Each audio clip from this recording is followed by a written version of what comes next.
Hans Stade, or Stade, was a 16th-century German explorer and soldier who ended up as a captive slave among the Tupinamba people of south-southeast Brazil. He was held by them for approximately 10 months, living in a state of terror, not knowing at what moment they would kill and eat him. He had made his first trip to the Brazilian coast as part of a Portuguese fleet. He and other soldiers were asked to help the people of a Portuguese settlement called Garaçu by putting down the rebellion and attacks of the Keats, one of the many native cannibal tribes in the region. After a month of fighting, peace was restored, and the Portuguese fleet went back across the Atlantic to Lisbon, Portugal. Stade then went to Spain and took a position as a gunner on a ship heading towards the Rio de la Plata region of Brazil. They ended up shipwrecked at or near São Paulo. Here, Stade again assisted the Portuguese as a gunner against hostile natives, taking a 2-year commission. It was here that he was captured by the Tupinamba people, being held as a slave among them, living in almost constant fear of being killed and eaten. He managed to stave off his potential devourers in 2 main ways. First, he took advantage of the Tupinamba's belief that gods regularly intercede into the lives of humans, leading them to think he could commune with his god to control the weather, see into the future, cause harm to those who meant to do him ill, etc. He also was able to eventually convince them that he was French, the French being allies and trading partners of the Tupinambas at the time, and that they would receive an exorbitant ransom for him.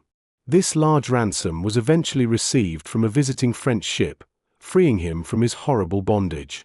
He was then taken back to Europe, where he made his way home to Germany. The Tupinamba had initially captured Stade by surrounding him and ambushing him in the woods. They shot arrows at him and stabbed him in various ways. They ripped off and stole all of his clothing, leaving him completely naked, while they beat him with their bows and other weapons, all the while fighting amongst themselves as to who would take ownership of him. He was hustled through the woods to a coastal area where the majority of this Tupinamba party were waiting with their canoes. As soon as they saw him, large numbers ran up to him, making biting gestures on their arms, communicating to him that they were going to eat him. Stade was informed at this point by a chief that he was now their slave. He was punched and beaten while being loaded into a canoe, where his hands were tied and several ropes bound around his neck.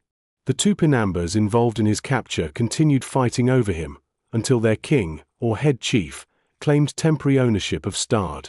Stade had sustained serious injuries, particularly to one of his legs.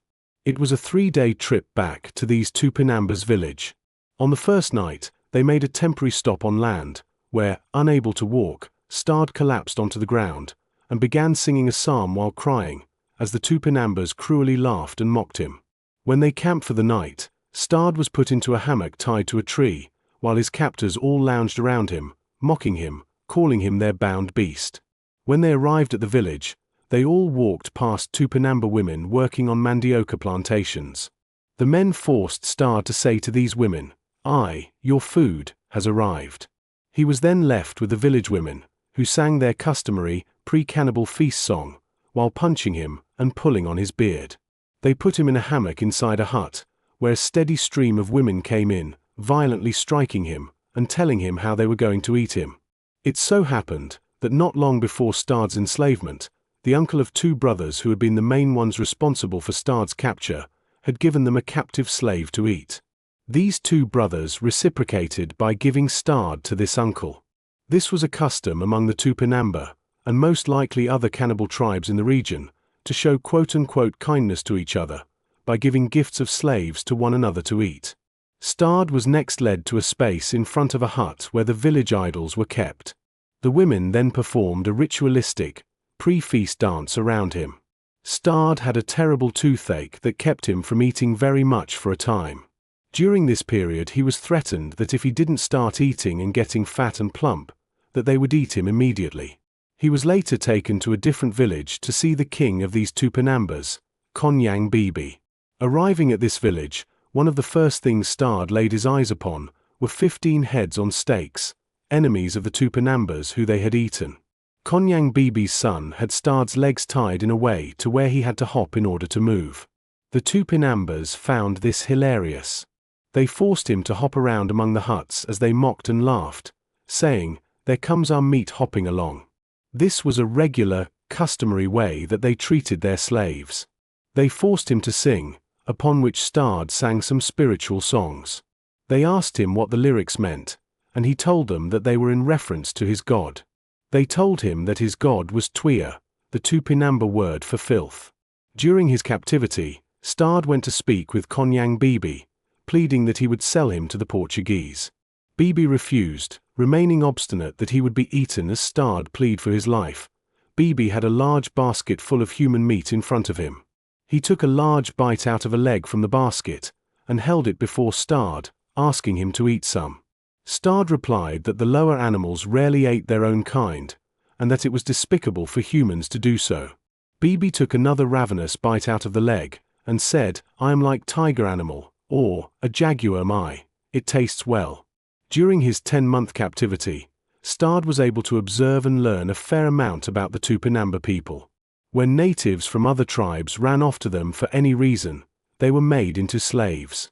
There was a slave among them, originally of the Carios tribe, or people, who had fell sick and died. The Tupinambas then ate him. They made a fire, cut off his head, and skinned his entire body. The body was then cut up and divided, all of him being devoured except for the head and bowels on account of him having been sick.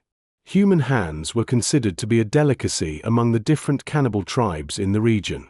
There was an instance of an old native woman, on the verge of death, being asked by a Jesuit if there was anything he could do to lessen her sorrow, and maybe bring her something sweet to eat.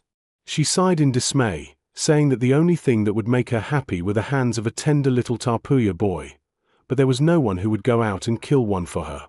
"I think I could just pick the little bones," she said. Intertribal hatred and enmity was a partial motivation in the cannibal practices of the tribes. That, and their love for the taste of human meat. During battle, they would mock and insult each other, saying things like, "May every misfortune come upon you, my meat," and, "Before the sun sets today, your flesh will be my roast." When captives to be eaten were first brought back to a village, the women and children would beat them.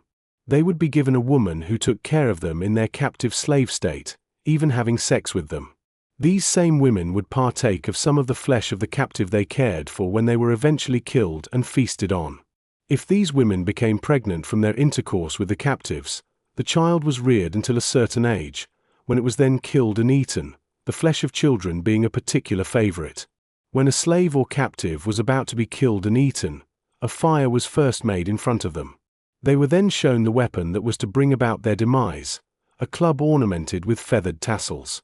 The people from the surrounding villages were all invited, and a sort of social event took place, where all in attendance became intoxicated on native-made drinks. The king, or chief, selected the man who was to be the executioner. The captive slave was then bashed in the head from behind, literally knocking their brains out. The women then dragged the body closer to the fire, scraped off all of the skin, and plugged the anus with wood to keep everything inside. A man would then cut off the legs above the knee, and the arms above the elbow. For women each took a severed appendage, and ran around the huts with them, letting out great cries of joy.